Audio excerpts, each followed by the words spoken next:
What do you see as the biggest drivers of the women's game right now? Visibility, it's probably the most important one.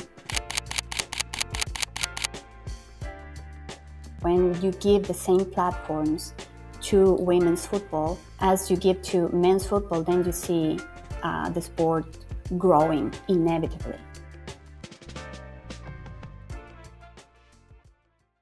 Welcome to Football Business Television. My name's Patrick McCreanor, and this is a special first edition of Women's World. And I'm delighted to be joined by Cecilia Lagos, world-renowned broadcaster, probably most famous for her work on ESPN and others. Cecilia, great you can be with us. Thank you so much for having me, Patrick. It's an honor.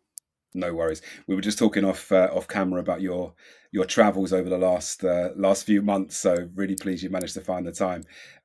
How are you anyway? Firstly, I'm doing great, adapting to the winter now and the gray skies and the lack of sun here in the Netherlands where I live. But other than that, no complaints. I'm doing good. well, thank you. No worries. We share similar weather issues. Obviously, we're only an hour away, so I feel your pain completely. We obviously know each other, and we've worked together at events previously, which I'm pleased to say. For those that don't know you, our viewers, you've built an incredible reputation globally now for broadcasting work and engagement stuff that you do on socials as well as with broadcasters. Can you share kind of how your journey in broadcasting started and what the road has been like to lead to this point? Wow, it's a long story because even Yeah. though I didn't start straight and directly in broadcasting, I started when I was 14 years old. You know, I'm an odd case. I am originally from Chile, and I decided that I wanted to be a sports journalist, even though there were no women involved in football back then. I'm talking about, yeah, the end of the 80s, basically. Mm, And when I was 11 years old, I said, I want to be a sports journalist, a football analyst. I wanted to sit at the same table with the men because I felt knowledgeable and capable enough to do it. And I had absolutely no um, awareness, of all the limitations that there were for women out there, anyone who wanted to do what I ended up doing. So anyway, when I was 14, I met the sub-director of a national newspaper in Chile, and he was totally mind blown by my interest in football and the knowledge, and we engaged in conversation, and he offered me a column. oh wow. So every time you go to see your favorite team, you're going to head straight to the offices, to our headquarters, and you're going to write a column in my office. Oh, And then brilliant. my father drove me there. And sometimes, I would go there maybe after the day after the game in my school uniform, taking the bus and riding there. And then, of course, it was edited and whatever. But that was my first experience. And the first sign, that I was able to see that my dream was possible. No one was closing the doors for me. No one, never ever told me you cannot do this because you're a woman and football is not for girls or football is not for women. Brilliant. Never ever. So I never had that limitation. And then when No, I good. started growing up, I went to college, I went to day school and everything.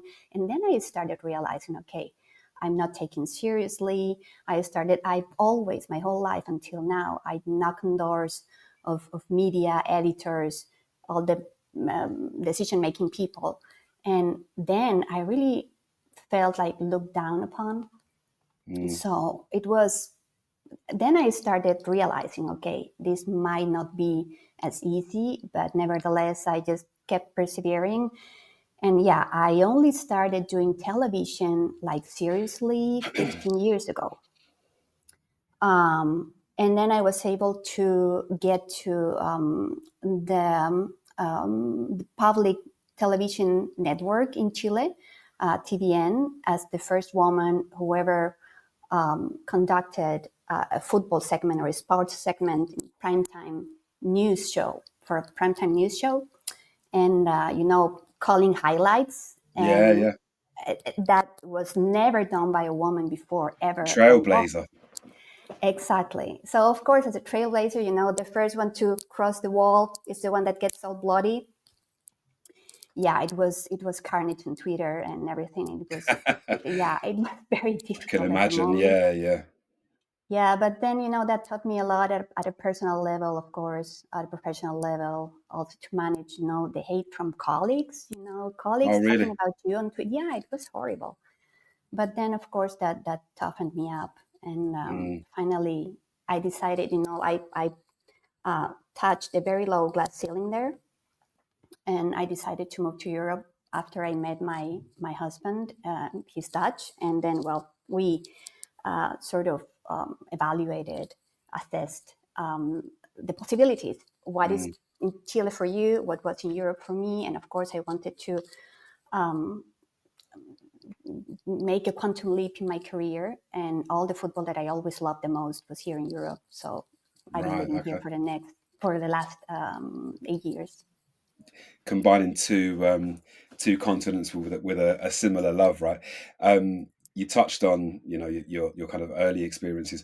What triggered your love for football? Is it a family thing? Is it parents? What was that from an early age? Do you remember when you first thought, "Wow, I love this game, and this is where I want to be"? I know exactly. It was because of the World Cup in Spain in 1982.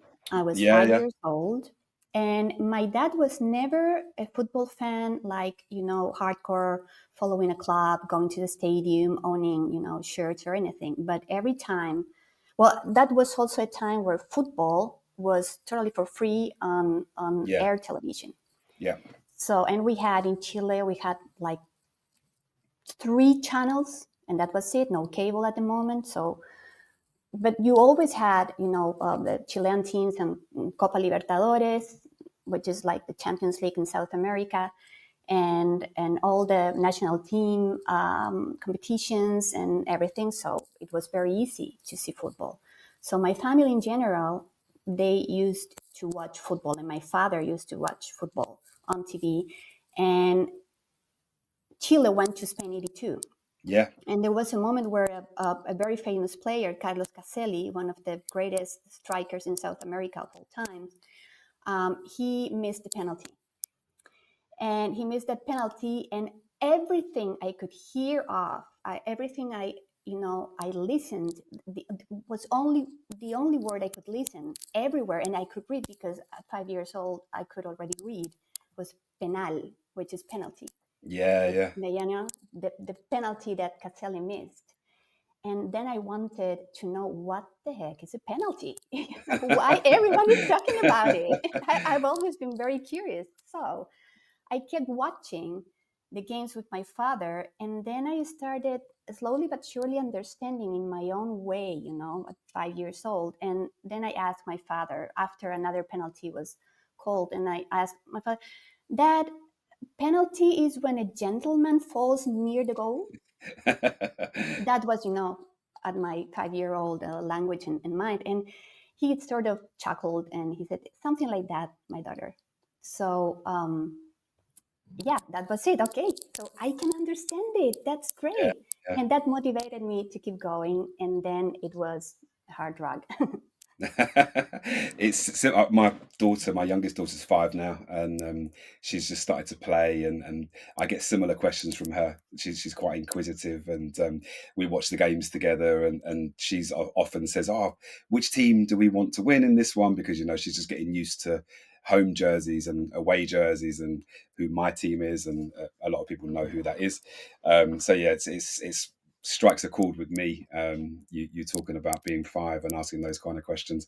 You touched on the kind of early start, or the start of your career, and abuse from even colleagues, and the reception to you as a female broadcast journalist in football. And I can only imagine how difficult that was.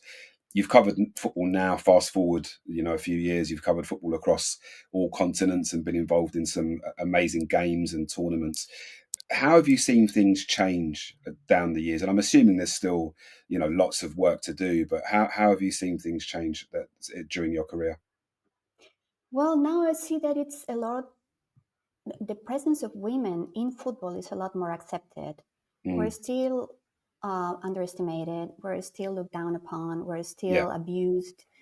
But I don't think it's at the same level that it was 15 years ago. It's very slowly but surely improving. I also noticed it myself, like how it was at first when I just started, like the first year, and then Yeah. 4 years later, it was, I could see it in the level of reactions in my phone. It's Right. like, okay, so there's something that makes them see my presence as a normal thing, which is Mm. my goal. Just normalize the presence of women in football, not only Yeah. for women's football, because No. many media also do that. It's like the girls with the girls and the men with the men. So we'll also get rid of the girls in the men's football because that's the only problem. Mm. It's not women. It's not the presence of women in football only, but when we need to talk about men's football, okay, you're not enough for Mm. this. You shouldn't be here because this is our field. Crazy. But I think that it's slowly changing. But of course, there's the need to do so much more, especially on visibility Yeah. and especially on the real conviction of men and the ones who are in decision making positions to support women and give us visibility and give us the positions to allow us to be figures of authority in the subject and not just the token, Yeah. not just the eye candy, because those things keep happening. Yeah, they do. Yeah. So that's something that needs to keep changing. But I would say that it's a lot more accepted now. Mm. However, there's still a long way to go.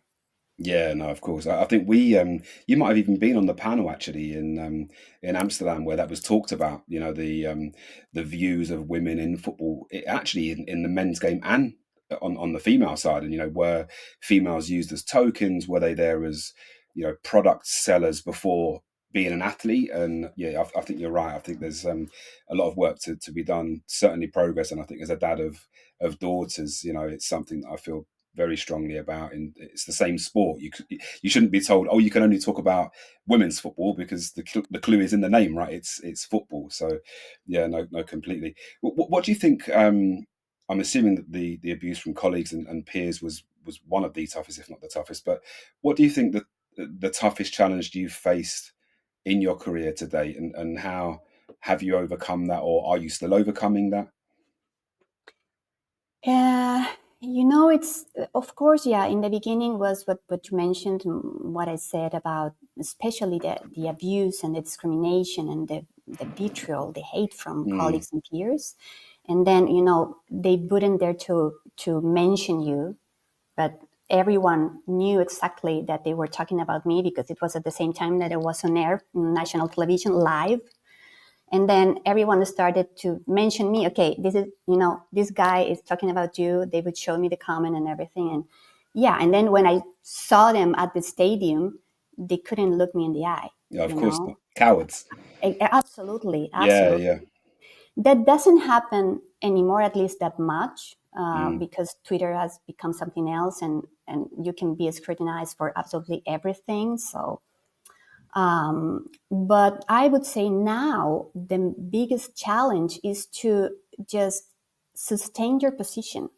Once Mm. you get to a certain position, once you are accepted, once you are considered an authority, like a valid voice to talk about football, whether it's men's or women's, but especially men's, then to stay there. I think Mm. that's the biggest challenge for women. We have to constantly prove ourselves.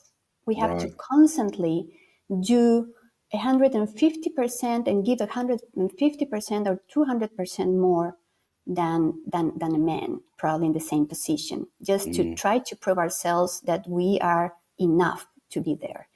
And we are the thinnest part of the thread, usually. Mm. If they have to make decisions on who has to go, the woman will probably go first.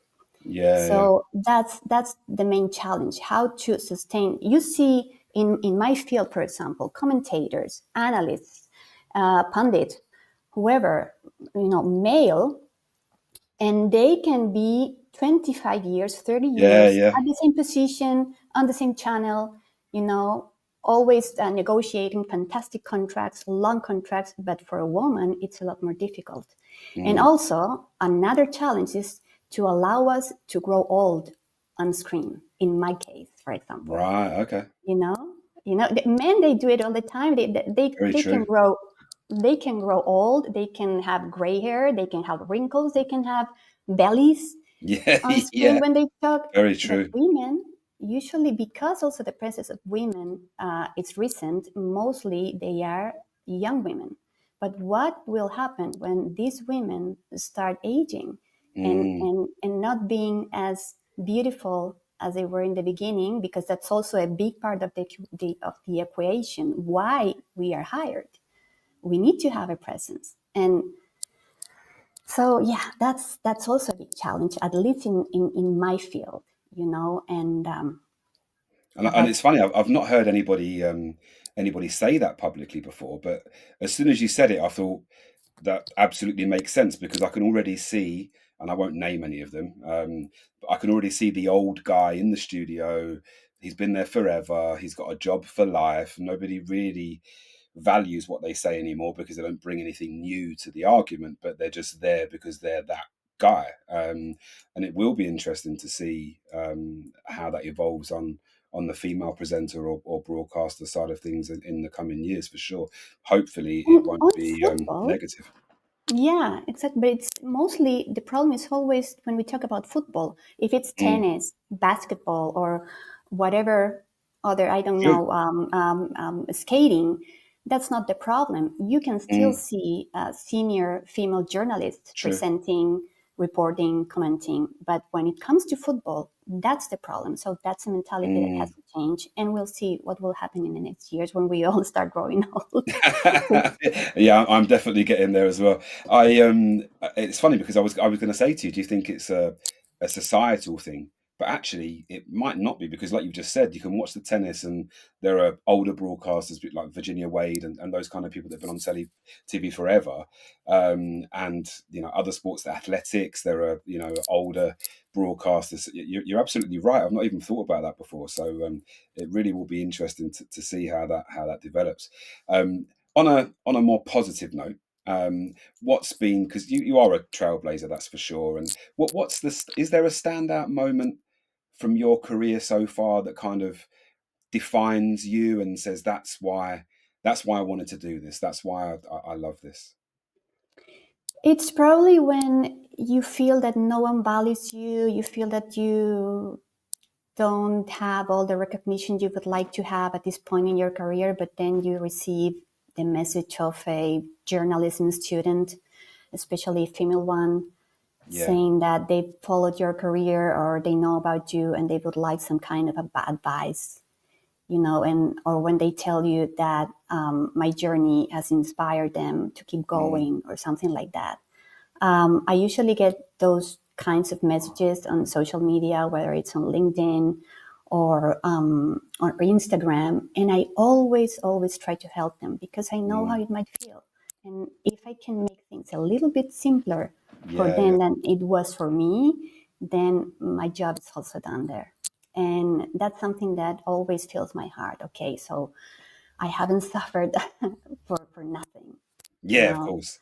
that's and this can be a super solitary path when you're Mm, a trailblazer, as you say, when you are the first or one of the first. Because also, the problem is that sometimes, because there are so few women in it, sometimes they get competitive and they are yeah, of not course. an ally. So it can be tough.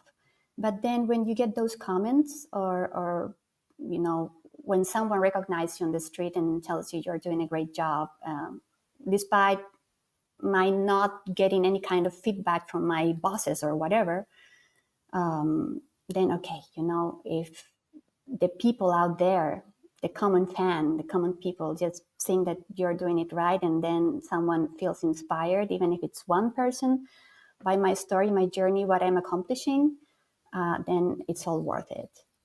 Yeah, I'd agree with that. It's that legacy impact stuff, right? It's bigger than what's in the bank, and yeah, I'll talk about that quite a lot.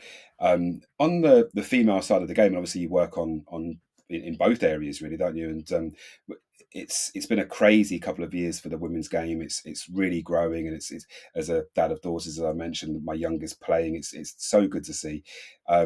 What do you see of the biggest drivers of the women's game right now? Visibility, by Mm, far. Visibility, it's probably the most important one. Um, yeah, I might have been someone like the weirdo, in my time, because I didn't have any kind of visibility regarding women in football. But mm, now, the thing that drives it the most is it's visibility, and with visibility, comes interest. Because if mhm. you don't show it, how on earth people are Yeah. going to know about it and get interest in it? So I would say that, and then of course, with interest, with visibility and interest comes money, investment, Mm, sponsorship. yeah. So it's a chain. It's an inevitable chain. Yeah. But for me, it's the visibility, the respect, and to be taken serious. Okay, when the guys who make decisions in organizations start seeing, okay, this is not as crazy. This is not just the poor relative of men's football. This has a tremendous potential, and we have overlooked. We have ignored this. Now it's time to do something about it. Maybe it's super late, like 100 years late, but okay, better late than never. Yeah. And visibility to me is it's the biggest driver. When you give the same platforms to women's football as you give to men's football, then you see the sport growing inevitably, Yeah. inevitably. Yeah. Because you start seeing role models, you start seeing the stars, but Mm, also with a even more human side. So you appeal to kids, you appeal to whole yeah. families, and also it's a different audience. So, and also the fact that if you don't try to compare both sides, that's also a driver. When you realize that it's something completely different, that also allows it to grow. Yeah. So it's a chain of it's a chain reaction basically. But to me, it all starts with visibility. Yeah, I'd agree with that. Actually, you answered my next question, which was, the importance of the role that the media and broadcasters will play in the development of the women's game. And you just said it's pretty much number one. And I'd absolutely agree with that. I think visibility to drive the revenues, to drive the attendances, to drive the interest is absolutely where it needs to be. From your experience, how does the coverage of women's football differ from South America to Europe, for example? And do you think any particular region does it better than most? I only know the Americas and Europe. I don't know exactly how it rolls in Asia, for example, or Australia, New Zealand, Oceania. But I would say that here in Europe, it's it's a bit. How can I say it? It's they take it more seriously. Probably, they really try to allocate the same resources in terms of the studio or Mm, all the elements that you see for a men's football match broadcast. They also do the same in a women's setting. So, and of course, I see that it's very common here to also use players or former players to comment on it and to yeah, analyze, which you don't see much in South America. Of course, in the United States, everything has a lot of advantage because they were probably the first ones yeah, to really take women's football seriously. So, in that sense, their broadcasting practices are far away, more developed than anyone else's. But in South America, still kind of poor, in terms of resources, also in terms of interest. In the end, also, you still see women tokenized there.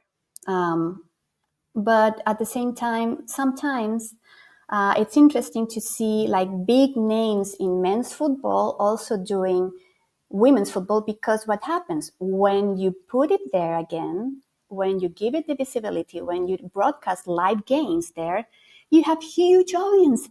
Yeah. Like Chile, for example, the Copa America they organized in 2018,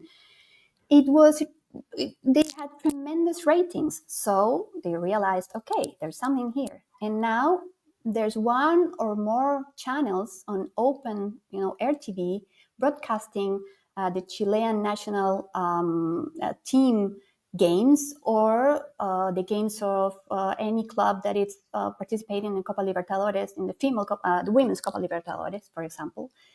And it's always a huge success in terms of audience and ratings. So they have realized that, okay, there's something here, but it's never something that you can immediately count on it. It's usually a last minute decision. The audiences have still to wonder where they can watch their teams, or I'm sorry, I'm having a bit of a No, don't okay. worry. Yeah, I'm sorry. It was my screen was totally dark. No worries. Yeah, sorry. In terms of an audience, the audience is always there. The interest is always there, and you can get tremendous ratings. But you always feel that the channels, the networks are sort of doubting and making those decisions at last minute. And sometimes they are not interested, basically. Sometimes it's very difficult to get, for example, local championships broadcasted even on streaming platforms. Right. So that's still underdeveloped. But here, in advance, with enough time, okay, where can I get the Women's Champions League? Okay, and I'm going to get a super great quality broadcast like Yeah. Disney Plus is doing now, Yeah. or here in the Netherlands, the Frauen Eredivisie, which is the women's Eredivisie. They have ESPN covering it, Yeah. and you have also a great broadcast quality. So Like yeah, Sky here. Sky doing a exactly. really good job. Yeah. Yeah, so you have pitch reporters, you have an analyst, you have a commentator, you have a whole team, great cameras, and that's still, there's a lot of room for development in South America. Yeah. So I'm assuming then that you'd probably take the position that global broadcasters, because you can pick some countries doing well. Did you think global broadcasters are still not investing anywhere near enough in the women's game, or do you think that they're kind of holding back in case it's in their mind a gamble? Do you think that they should just plow ahead and make the investment, kind of if you build it they will come type approach? I think you just nailed it. You said, many of them think it's a gamble. And I think that's what I wanted to say when in South America, you don't know until the last minute who's going to Yeah. get the rights to broadcast, if anyone gets it right, because then everyone is asking. And in the end, you have to go to the YouTube channel of the federation or whatever to watch something. But yeah, definitely. What I would say that there's a lot of more conviction here. I would say but for many it's still a gamble, and that's what needs to change. The thing is that when they decide to broadcast, they decide to pay also for the rights of a certain competition, then I would say their returns are fantastic, Yeah. especially in terms of ratings, visibility, sponsorship. So that opens the path for more. But the numbers are still very low. I mean, the amount of money they are paying to get the rights of a certain competition are infamous, compared to the men's. And of course, it shouldn't be immediately the same, No. but it's always like, okay, the leftover of the budget, if we can, okay, let's Yeah. do something with this, Like it, filler space. Exactly, And it's not exactly. that. Yeah. No, Okay, I see if what you you don't mean. have something more important, okay, let's do this, but it's still not a priority. It's Mm, still a bit of, you know, let's see how it rolls, yeah, but yeah. Do there's you not think a there's strong an conviction. opportunity? Yeah, I know what you mean. Do you think there's a potential then for a digital platform or other digital platforms to, whether they work alongside the broadcasters or whether somebody says, actually, we see the value there and we'll go in as an independent OTT platform or whatever.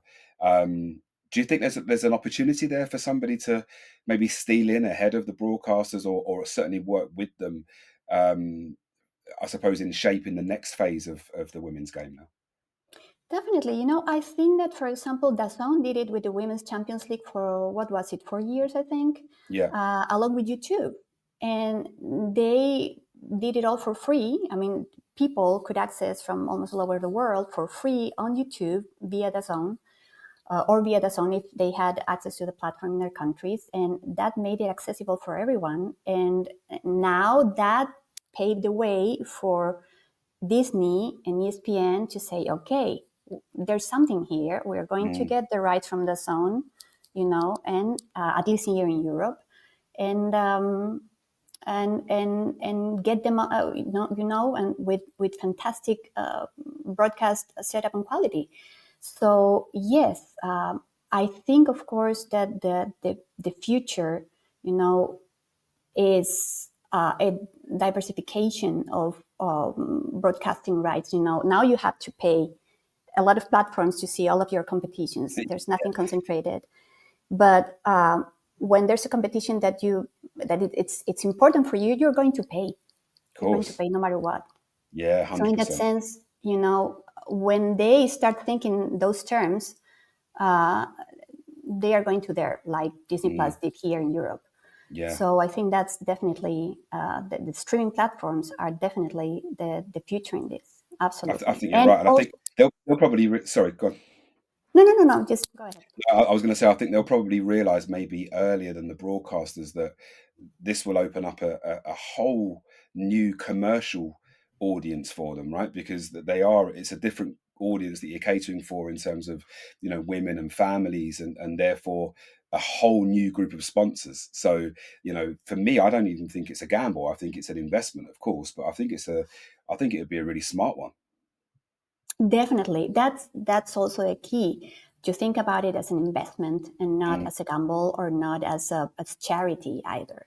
yeah, Or not only, because, okay, so there's certain interest, let's see how it goes. Well, that's a gamble, but still, it's like when you have a vision for it, when you have a vision, and when you help it grow, yeah, and if you help it grow, it's going to be better for you, but better for the sport, and therefore, you're going to be able to profit more.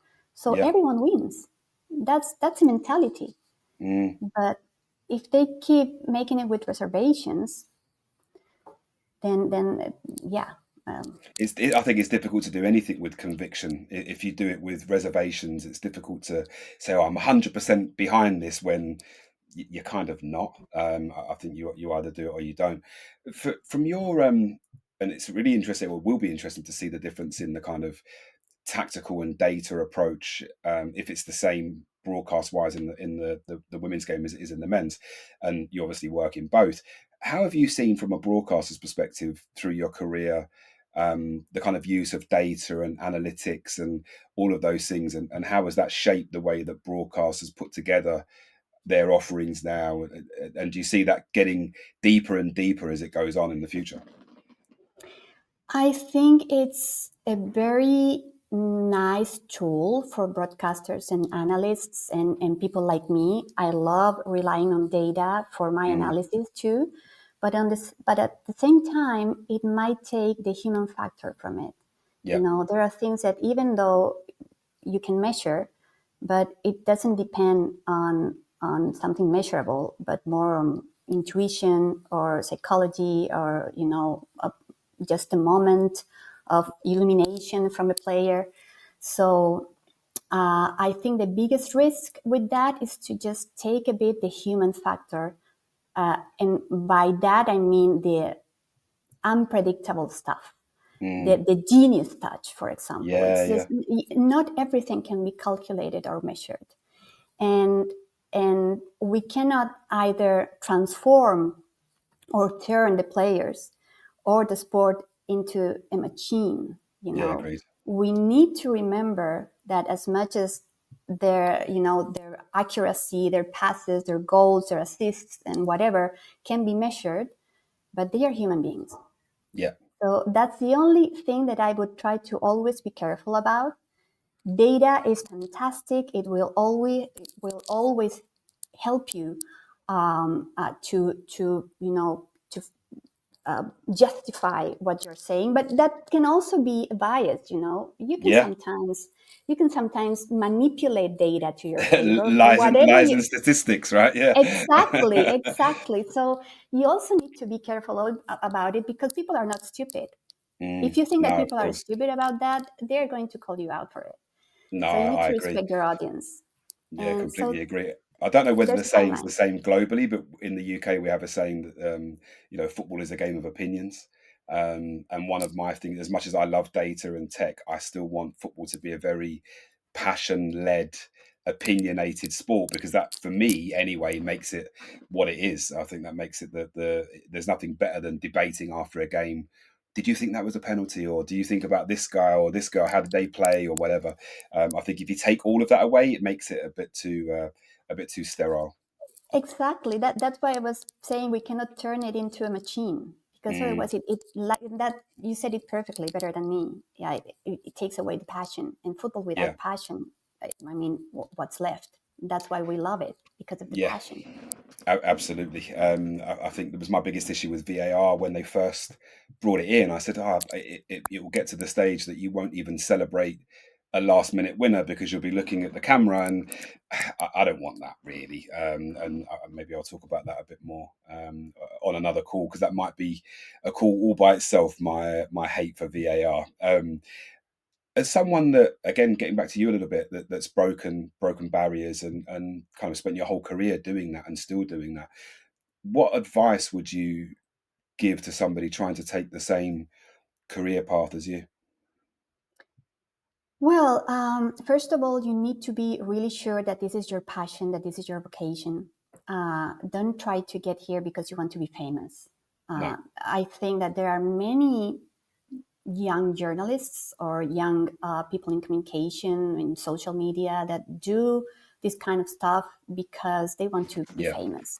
agreed. And I think that might be a valid goal, but to me that's short lived. Mm, And think of it in terms of a marathon, not a sprint. yeah, You're going to face lots of doors in your face, and they are going to shut in your nose. They're going to hit you. So you need to be perseverant. Also, you need to be persevering. If you don't have perseverance, I'm sorry, it's not worth it. You're going to suffer. yeah, it's going to be tough, right? Yeah, for It's sure. super tough, Yeah, super. But the only way you persevere is because of your passion and your love for mm, the craft. You know, so if you love it, you're going to persevere. yeah, I agree. But I would say it's realize that this is what you really want to do as your goal in life. Persevere, and then never give up. Never ever give up. You will always probably get more no's than yeses when you knock on a door. But for every no, you're closer to the yes, I guess. So You should have been in sales if you weren't in broadcasting. That's absolutely. What can the industry do to create more pathways for young women looking to break into football broadcasting or journalism? I think that you need to make them feel safe. There's also a lot of things, about sexual harassment Mm, that's still running, even though the Me Too movement did a great job in sort of stopping a bit that, at least not in such in how can I say it, in an open way. mm, Uh, but this industry and all of the industries need to make women feel safe. So that's the first thing. Okay, am I going to feel safe going into this? Yeah. That's the first thing. And then I think that the industry needs to show young women that they are going to choose the best ones, not the most beautiful ones. Yeah. You know, up until not long ago, you could see, you know, women who were not really prepared to be on screen talking about football only because of their appearance. Mm. And that's still happening in certain countries, like I would say in Argentina, even Spain, Mexico. And okay, if someone really feels prepared and knowledgeable, but they don't feel secure about their appearance, they're not going to go for it. So that's also important, you know, to make everyone feel welcome. Okay, what we are going to value in you, it's your knowledge, you know, it's how in your preparedness, Yeah. but not how you look. I mean, we don't do Yeah. that with men. No. So If that's we did, a lot of them wouldn't be on the TV, would they? Let's be honest. absolutely right. So Yeah, that's yeah. the thing. Women need to feel safe and ensure that no matter what, if they are well prepared and if they are knowledgeable and if they are passionate and they love what they do and they have the right talents and capabilities, they will be able to break into the industry. Yeah, You know, absolutely. that's the thing. No, I appreciate that. You've given a lot of advice on this, and I really appreciate that. Who are your mentors? Who are the people that you looked up to coming through, and do you still look up to some of them? Do you still have kind of active mentors where you look at them and go, right, you know, I'm a trailblazer here, but this is the person that's really given me the inspiration, or as you said, the confidence to carry on doing what you do? You know, I know exactly the one person that has sort of been my guiding star throughout my whole career, and I was lucky enough to work with him in his last year of life. His name is Sergio Roberto Livingston. He was the son of an Englishman who went to Chile and funded, you know, the first football team there. Or he brought football, one of the first to Yeah, bring yeah. football to Chile. And then he became a goalkeeper, you know, in the 1940s and 50s, and he was incredibly successful until very recently, until the last Copa America. He had the record of the most games played uh, in the Copa America tournament, and Messi just broke that record. And Not bad. he not bad exactly. He held the record for 60 A long years, time. Yeah, yeah. a long time exactly. So and he played. He's an icon for my team, the team I support in Chile, Universidad Católica. And well, after he retired, well, and he was also one of the first to play abroad. He played in Racing from Argentina. So he was a fantastic goalkeeper.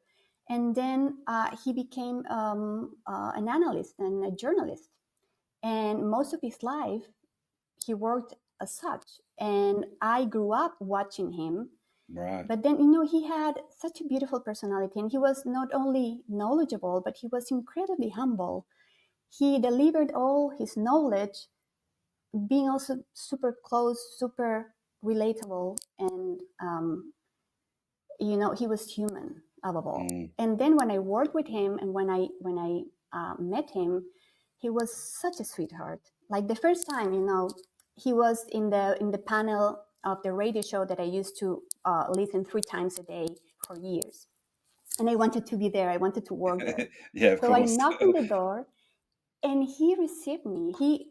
He welcomed me, and he said, "I'm not the one who cuts the cake, as we say in Chile. He didn't make the decisions, but I can introduce you to the director of the program." I was 15, and you know, he didn't have to do it, but Yeah, he yeah. did. And you know, so and then many years later, I could work with him at TVN and share the same stage with him, the same Brilliant. studio, and that was a dream come true. And I only got to take one picture with him, and I just love him. I just will love him forever. And he's the one, for me, he's my role model, Sergio Roberto Livingston, a Beautiful. Chilean hero in football, and also as a journalist, as a sports journalist, as a sports analyst. He's the greatest. Love So that. And yeah, they say you shouldn't meet your heroes, right? But occasionally that can be wrong. So that's a lovely story, and it's beautiful to see that you grew up watching him, went on to work with him, and yeah, that's great. Looking forward, just a couple of things left. What excites you the most about the women's game right now? Going back to the women's game in general, what excites you the most about what's to come there? it excites me that there's more and more people interested in investing in it and making it bigger. I see that people like Michelle Kang, Mm, um, Mercury 13 with yeah, Victoire Codivina, and that kind of movement, start putting money and trying to develop independently from the men's game. yeah, That's also very, very important. And I think that's something that really excites me, like how far they are going to drive and how far they are going to bring the women's game. hmm, Because that's also one of the things that it's very important when you have the funds to run a club and not depend from the charity of the men's side, yeah, basically, then you can do wonderful things. And also, for example, the research that Michelle Kang is funding for women's health in football. That's key. yeah, So how all those things are going to play to shape the future of the game, are super exciting for me. Like all these independent initiatives, especially, and how slowly but surely, the men who run women's teams, in important clubs, are going to start realizing that the path is, more funds, more investing, more interest, and maybe giving more independence in their administration to make it grow faster. So I think that's very important for me. I think that's fantastic for the future of the game. yeah. I'd agree. I think the financial and commercial independence is absolutely crucial to the growth of the clubs and the game and the legacy of the women's side of football for sure. Um, Finally, before I let you get on with your Friday, it may have happened already. If it hasn't, who's the one person that you would love to sit down and interview? Ooh, that's a fantastic question. I always, one of my dreams is to have like a space where I can go one on one with all kinds of sports people, not only football, Mm, but yeah, of course, I would, but my aim would be to always go further than the sports side, just to get to the human being yeah. behind the star. So in that sense, I would love to do an in-depth human interview with Messi, for example. Mm, It's obvious to mention him, or I don't know why, but I would do the same with Cristiano, but I don't think that he would open up. Like mm, Messi, he's so down to earth. yeah. But any football character that always shows sort of a toughest or a tougher facade, I would like to break that and just to communicate and connect at a human level. But it goes beyond football. I would Yeah. love to see it with Roger Federer, for example. But Yeah. with him, Yeah. it's easy. With him, it's easy because he's as human as anyone can be. Yeah. Uh, but I would love to break that sort of stardom crust, Yeah. with Yeah. Yeah. with people like Messi or Cristiano eventually, or this super super super huge, or for example Mourinho. I think he's a Mm, very very interesting subject to yeah. interview because Yeah. I agree. he's a character, but I would Yeah. like to poke him, into showing like a human, a really human deep side. Yeah. No, I'm a big fan of the psychology behind elite sports people in general, Yeah, footballers, yeah, boxers, whatever. And I always love to find out what they're like as individuals, when they're away from the sport. It would be really, really interesting to hear about like Messi the dad, for example. Messi the husband or whatever. Yeah, much more interesting than just yeah. Or talk about their casually as a footballer. fears. Yeah, Yeah, talk about their fears, talk about their yeah. doubts or insecurities, but also how they overcome those moments, because that's Mm, what makes them human, and that's what agreed. makes them connect with their fans finally. That's why I'm Yeah. super interested. Like, what are the lessons that they learn when something fails? Yeah. Does anything ever fail for them? Yeah, Things like that. true. Messi, maybe not.